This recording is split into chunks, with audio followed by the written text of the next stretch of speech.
Imagine a piece of farmland divided into a 3 by 3 grid. An invisible rabbit is hiding in one of the 9 cells. During the daytime, the rabbit sleeps and does not move. But every night, it makes one random move, choosing exactly one of the following options. First, it may stay in the same cell. Second, it may jump to a randomly chosen side-adjacent cell. Third, it may jump diagonally to a cell that touches only at a corner. Now, it's your turn to act at the daytime when the rabbit sleeps. Your goal is to guarantee that you catch the rabbit, no matter how it moves. You are given 2 tools, a scanner, and 4 fences. Since the rabbit is invisible and cannot be seen directly, you must rely on the scanner to determine whether it is in a given cell. The scanner allows you to scan 1 cell per day. If the rabbit is in that cell, you immediately catch it. However, luck alone may not be enough. So you also have fences to help you control the rabbit's movement. Each fence has the same length as the side of a cell. A fence can only be placed along the dashed boundaries between cells. Its purpose is to block the rabbit from crossing that boundary. To block movement to a side-adjacent cell, a single fence is sufficient.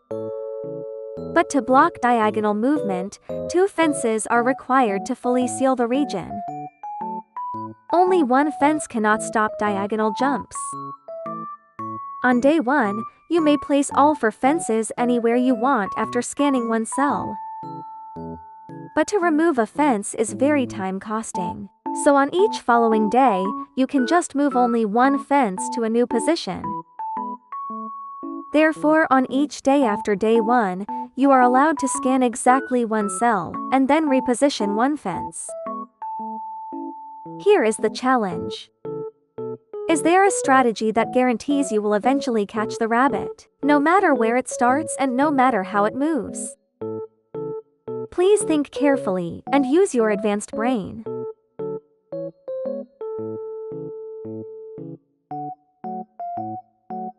The main difficulty of this puzzle is the rabbit's freedom of movement. Without any fences, the rabbit can move almost anywhere. If it starts on an edge cell, after 1 night it could be in as many as 6 different cells. If it starts in the center, it could end up in any of the 9 cells. So chasing the rabbit directly is pointless. Instead, we need a strategy that works no matter how the rabbit moves. The correct approach is to use fences to gradually build isolated regions. Once a region is fully isolated, the rabbit will never enter it again. Then, step by step, shrink the area where the rabbit could possibly be. Eventually, the rabbit must be caught. Now, let's label the 9 cells as follows. It will help us describe the strategy clearly. On day 1, we begin by scanning cell I. If the rabbit is there, the game is over immediately. But most of the time, it won't be. So after scanning, we place fences along the boundaries HI, FI, EF, and CF. This completely isolates cells F and I. From now on, the rabbit can never enter those cells again. That means we will never need to scan cell I in the future.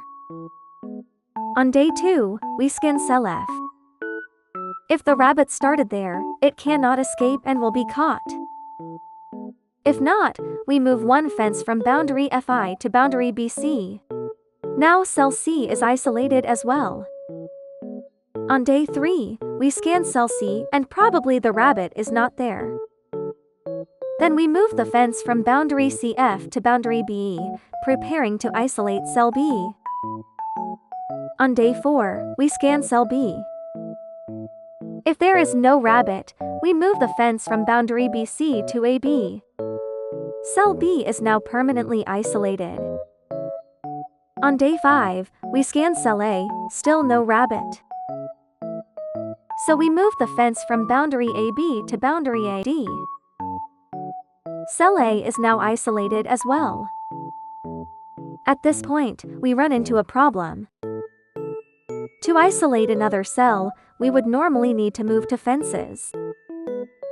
But we are only allowed to move one fence per day. This seems impossible, because opening a gap may allow the rabbit to slip in. But here is the key insight.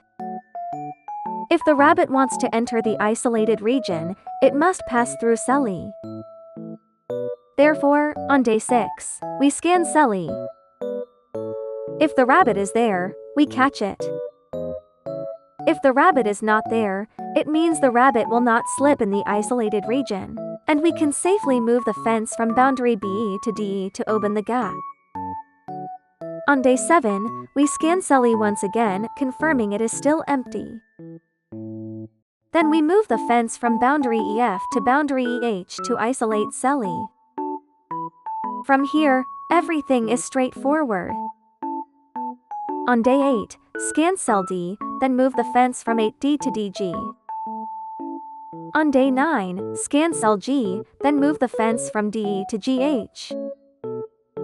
On day 10, scan cell H. At this point, there is nowhere else the rabbit could be. We are guaranteed to catch it.